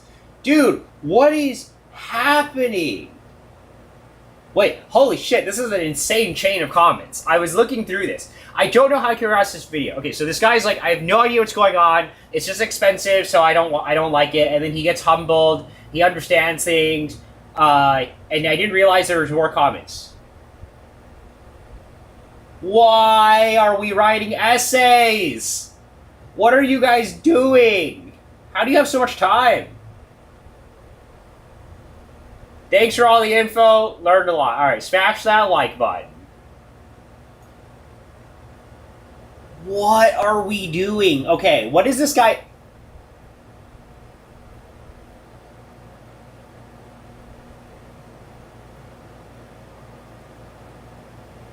Okay, this is like there are a lot of there's a lot to take your part in this comment. Like there's a lot to process. You need to read that. No, okay. Here, should we look? Should we read? Okay. I glanced through this, guys. What the fuck is happening here? So I smashed the dislike button. Okay, 19 replies. What are we doing here, guys? I don't know how. Okay, so yeah, this is a bad comment because he didn't know what he's talking about. He understood that he didn't know what he's talking about, so he was like, "I understand. I've been educated now." But what the fuck else is happening here? Okay, I'm actually gonna thoroughly read this now. This is like some shit we should narrate, right? This is like a I'm going to narrate these comments, and you it's like the tail. It's like meme shit. What is happening here? Oh my god. Do you guys not have anything else better to do? You're like arguing in my YouTube comments? Okay, here we go. Ben is defending me. Great. We love Ben. But he wrote essays. So so he was either arguing with somebody or like he's needed to really explain things to people. So here we go. It is indeed story time. It's hard to describe tasteless experience, which they're doing a good job of doing. You probably have never tried a good light roast, high quality Ethiopian or Geisha coffee. They talk about Costa Dead. I think Brian's pretty down to earth. Thank you, Ben. Yes, it's if you have never tasted specialty, say you've never had specialty in your entire life, then totally understandable. Where you would think a lot of coffee is super pretentious, super expensive, but it's the same thing with like wine and steak and sushi is like yeah, you guys actually have nothing else better to do. Hey, Brenton, if you want to go to Seattle, you should visit me at Cafetech in like a week. If you actually have nothing else better to do. I don't know like how many people are allowed over there, or like I don't know if you want to make the trip out, but I'm going over to Cafetech in Mavam and doing a little Seattle trip. But mainly we might do a stream with Dennis. It depends on the internet connection, okay? But we're gonna be up in Seattle in a little bit, and we're gonna go see our good friend Dennis Basrick of Cafetech. I'm thinking about bringing the Max and MC5, maybe to get some upgrades, but I've spent way too much money on grinders. Like, the main reason why I'm going up there is to pick up my Mavam, and I'm just like, man, do I really need more like grinder stuff? I don't know. I'm probably gonna be there the 5th. Oh wait, no, sorry. The either the 8th or the 10th, like that week.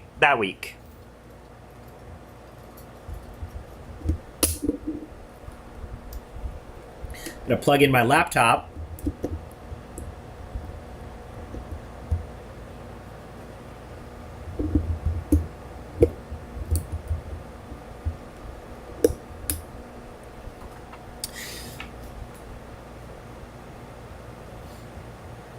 Yeah, I think Dennis is awesome. So we're gonna go say hi to Dennis, but I think I'll be one of the first few to get to document that place because I want to show it off.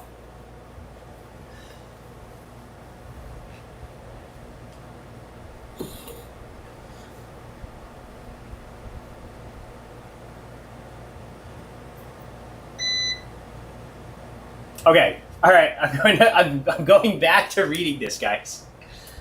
This is suffering. Oh my god. Okay, here we go. I'm coming from a buy whole bean at my local grocer coffee experience where I brew with a French press. My favorite has been Mexican coffee. I grind it at home. It just seems absurd that these types of coffees cost so much. Is there really that much of a difference? Like I said, most people can't afford stuff like this. I guess I'm just uneducated. Now, the thing is like this was a $70 to $80 bag of coffee. Can we actually make that comment the Discord copy pasta? No, hold on. Before we make anything a copy pasta, we need to look through the rest of the comments, okay? I don't need to respond to comments that people are already responding to for me, right? Okay, This here is your typical American coffee drinker. So, people use French press, they use Mr. Coffees, they use all of those types of things. Very typical, where people buy coffee from the grocery store. Big props that this guy knows the origin of the coffee, and also big props that he's buying whole beans and grinding it himself. So, but this is, there are a lot of, like, millions of consumers that are like this. But that's the thing, is like high-end food, right? Every single thing you consume or you touch or you're into, right? There is going to be a boutique version of it. That is just how it works, especially with foods you consume. Like there's artisan everything, right? So, and in context, when you think about it, again, $100 for a cup of coffee sounds like a lot of money, but $100 to experience the best of something is not that much, in my opinion, when you compare it to other established things that you consume. Like, I don't know, I guess even $100 of tea doesn't get you that far. $100 matcha, right? Or, $100 glass of wine is nothing when you look at, like, $100 doesn't get you that far in some of these food categories. So, here we go. What the hell is happening here? I think they're pretty down to earth. Smash that like button. Okay. If you tasted the coffee, you would understand. I was like, yes. Okay. I didn't read this entire guy's comment. I just hit smash that like button. Okay, here we go.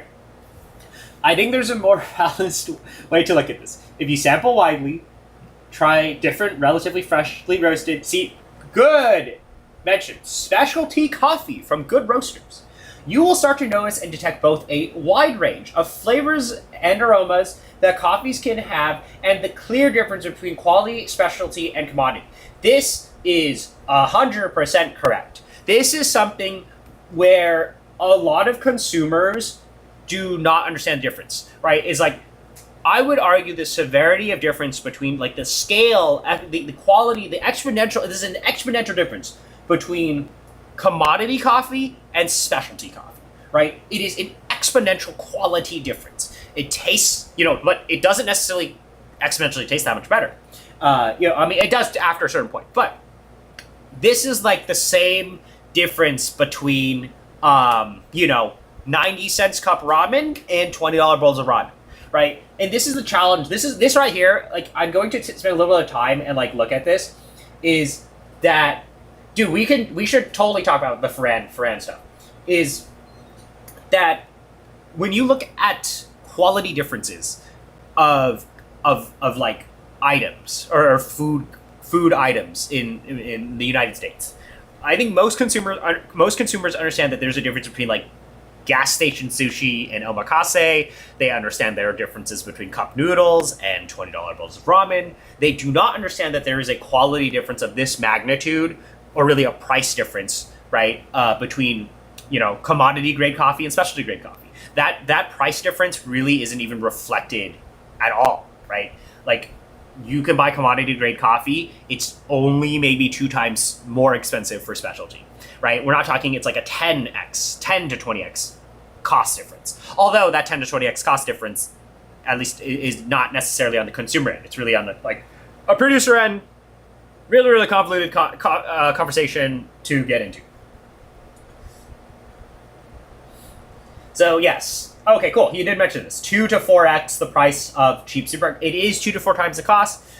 I guess. Not really. Sometimes. But because coffee is fucked, coffee is super fucked, I have to brew coffee. This is bullshit. I fucking have to brew coffee. How you pour it is. Coffee is super dumb. Okay, when you think about it, coffee is actually so dumb because how I pour water on it influences how it tastes. Right? Like, we run into these same problems of, wine, beer. Oh, okay, I understand their flavor notes and things taste different, but then on top of that, you have to brew it yourself. Oh, you have a shit grinder? Well, get fucked, dude. Right? That's how it works. And I hate this about, this is like the challenge with coffee. Anyway, coffee's stupid. That's just how it is. This particular Geisha is probably at least not worth it in price for the average consumer, since the flavor is quite unlike what people most think of in coffee, and the differences are too subtle. I semi agree with that. I agree with this. Yeah, fine. Good comment. Good comment. McDonald's Geisha when? Oh my! What are you doing, Ben?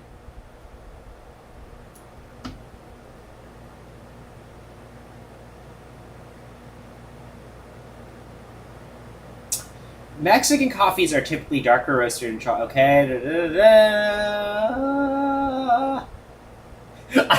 Did this guy type this on a phone? Did you, Ben? If you're watching this, if you ever see this clip or wherever, do you type this on your phone? Your phone automatically corrected it to BlackBerry, like the dead phone. Anyway.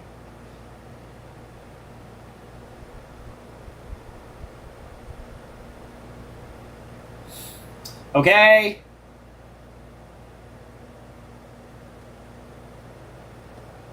Good comment.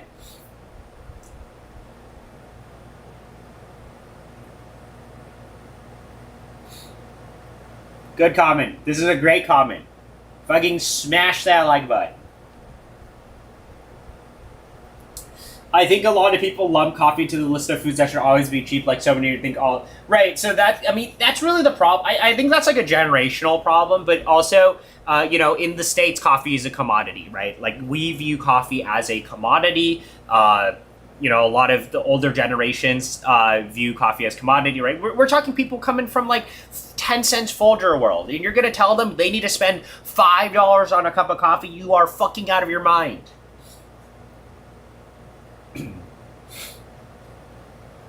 All right, Ben has single-handedly spent hours of his life responding to this guy.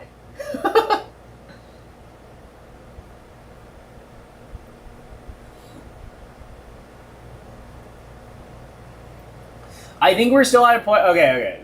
So like, I didn't read this comment. What does this Eric guy say? It's like Asian food in the US 10 to 15 years. Okay. Yeah. Yeah, see, this is the problem. Oh my god, this guy's highlighting so many problems with the industry.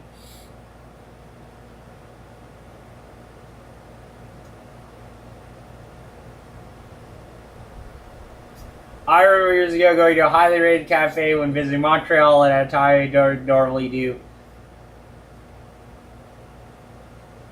Yeah, running a shop is very hard. Numbers are crazy. People think that there are margins at a $5 cup of coffee. There are margins if you're using, very cheap ingredients. But if you run a specialty coffee shop, your green coffee and then you're roasting, or you're buying roasted coffee, or you have to have skilled labor, right? It's all super bad. Yeah, don't start a coffee shop if you want to make any sort of money.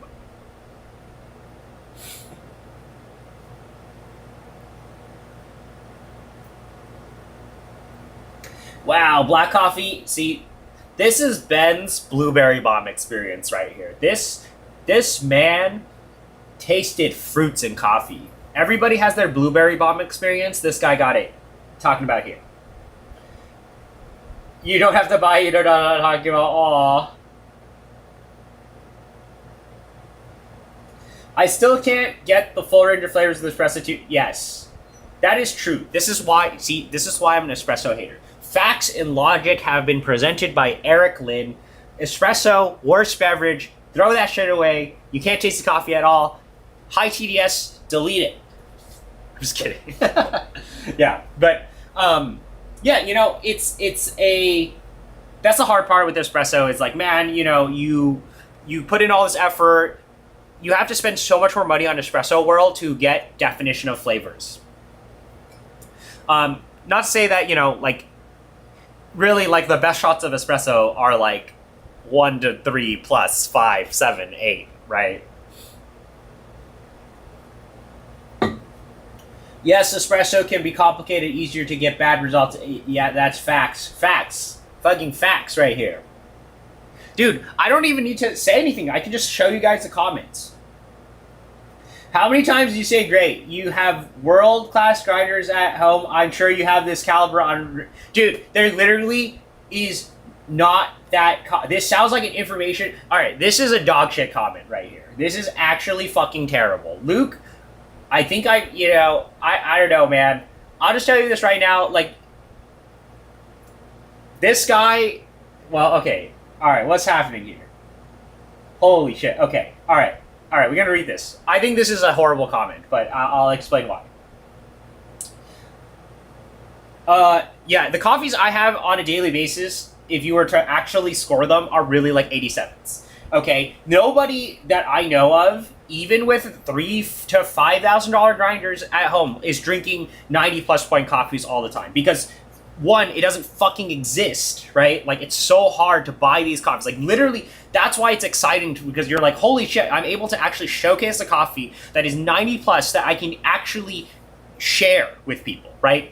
Like, me talking about a coffee, like, this is some fucking tinfoil hat shit happening right here. Oh my god, what's happening here? This is a really expensive bag, though. Let's just take what a bride's favorite coffee is. Say Coffee. Say Coffee, by the way, they use a modified version of CQI, but all of their coffees are 87 plus. And most of the coffees I drink are from Say. They're all 87s, minimum. Right? Sometimes 90 plus, but rarely.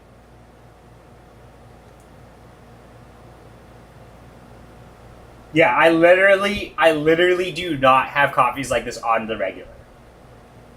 That is expensive of most good roasters I know, so competition coffees exactly like 5100. It's definitely pretty normal, but maybe not normal are the rare coffees certified at the same price. Okay, alright. At the same time, you can find lots of 90 plus point coffees for $25 a bag. Alright, this is fucked. My guy.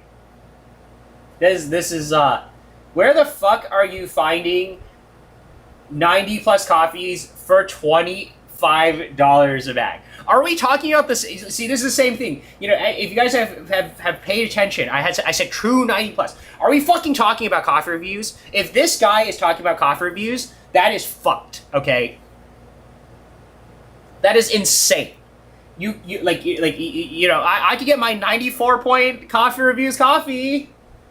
Great, that's $25 a bag, but you are losing money at this point, especially if we're talking about Panamanian Geisha, right? Like, a lot of the real 90 plus point coffees are really expensive, right? You look at Cup of Excellence, you look at like green coffees, you look at the auctions, right? You know, like, where the fuck are we finding 90 plus coffees, like actual 90 plus coffees, for $25 back? I mean, there are people like selling that, sure, and they're probably losing money, but, you know, their business. Yeah, this is some tinfoil hat shit, man. Okay, I have no idea, dude. This is I don't know, man. That's like fucked. Bro, 90, where are you finding these coffees? So there was like, you know, COE Costa Rica. Oh yeah, Costa Rica just happened. Or no, Costa Rica is happening. Honduras, COE. Like, this just happened. Geisha Village just happened. Like, I don't know, man. Some of these are a little pricey per pound. You're not gonna find, I mean, I guess it depends on your definition of like a bag of coffee, right? I guess, like, you know, I guess. This is, it's like, I don't know, man. I'm just like, man, I just feel like people are. I'm like, dude, I don't know. I don't want to just write like, bro, what the fuck are you talking about? But that is tragic.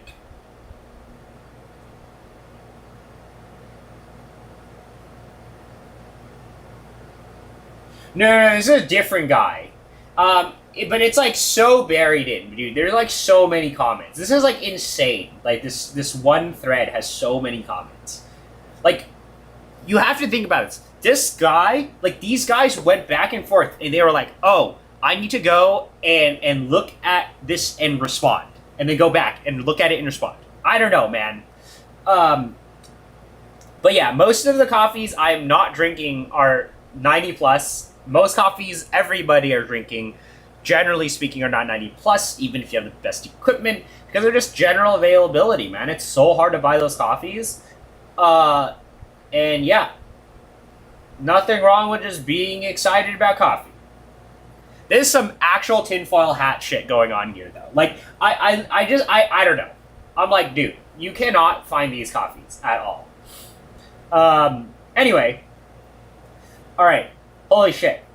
Gone through a lot of comments. Yeah, really a random Wednesday night stream. I have other stuff. I think I'm probably done streaming for now. Because we've been on for a few hours.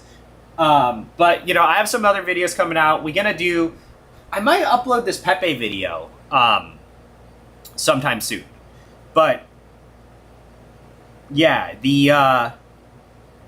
there are like some really good videos that I'm trying to put out. Some videos like with Mod Cub, Pepe video, co-ferment tasting video with Bean and Bean, like a bunch of Pepe videos. Dude, I have like some drone shots from Pepe's farm that I got to put out there as well.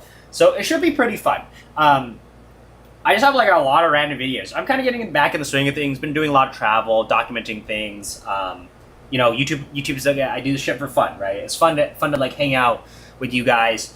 I might show off some cool X Bloom stuff too on the channel, because we getting people running X Blooms in their shop, and it's pretty sick.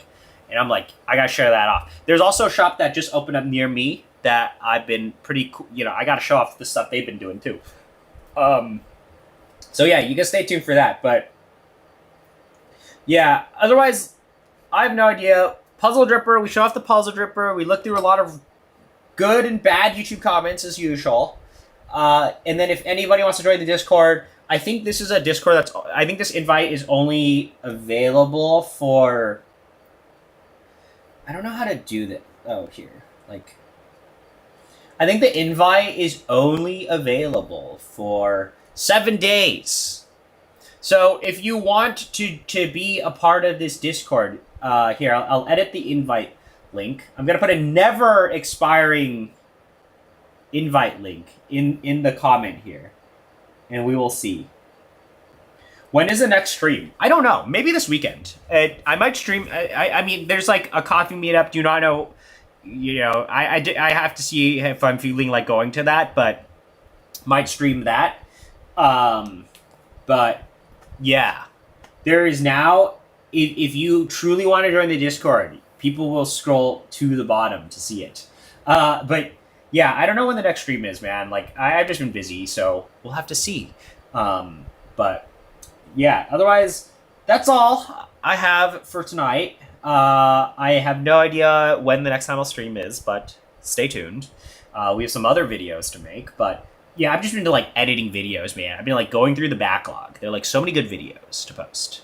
But a lot of the next content is probably, you know, very producer related. Very like, you know, a lot of my Pepe videos I got to upload. A lot of stuff. There's some stuff about that coffee that I'm so excited. I just want people to taste this coffee. It's gonna be great. Wash Sidra. The green coffee smelled like tropical fruit salad. It was so delicate, super clean. But otherwise, you know, I'm gonna be in like Portland, Seattle in a little. I don't know, you know, exactly what dates, but we'll go from there. But yeah, otherwise, yeah. Good night. See ya.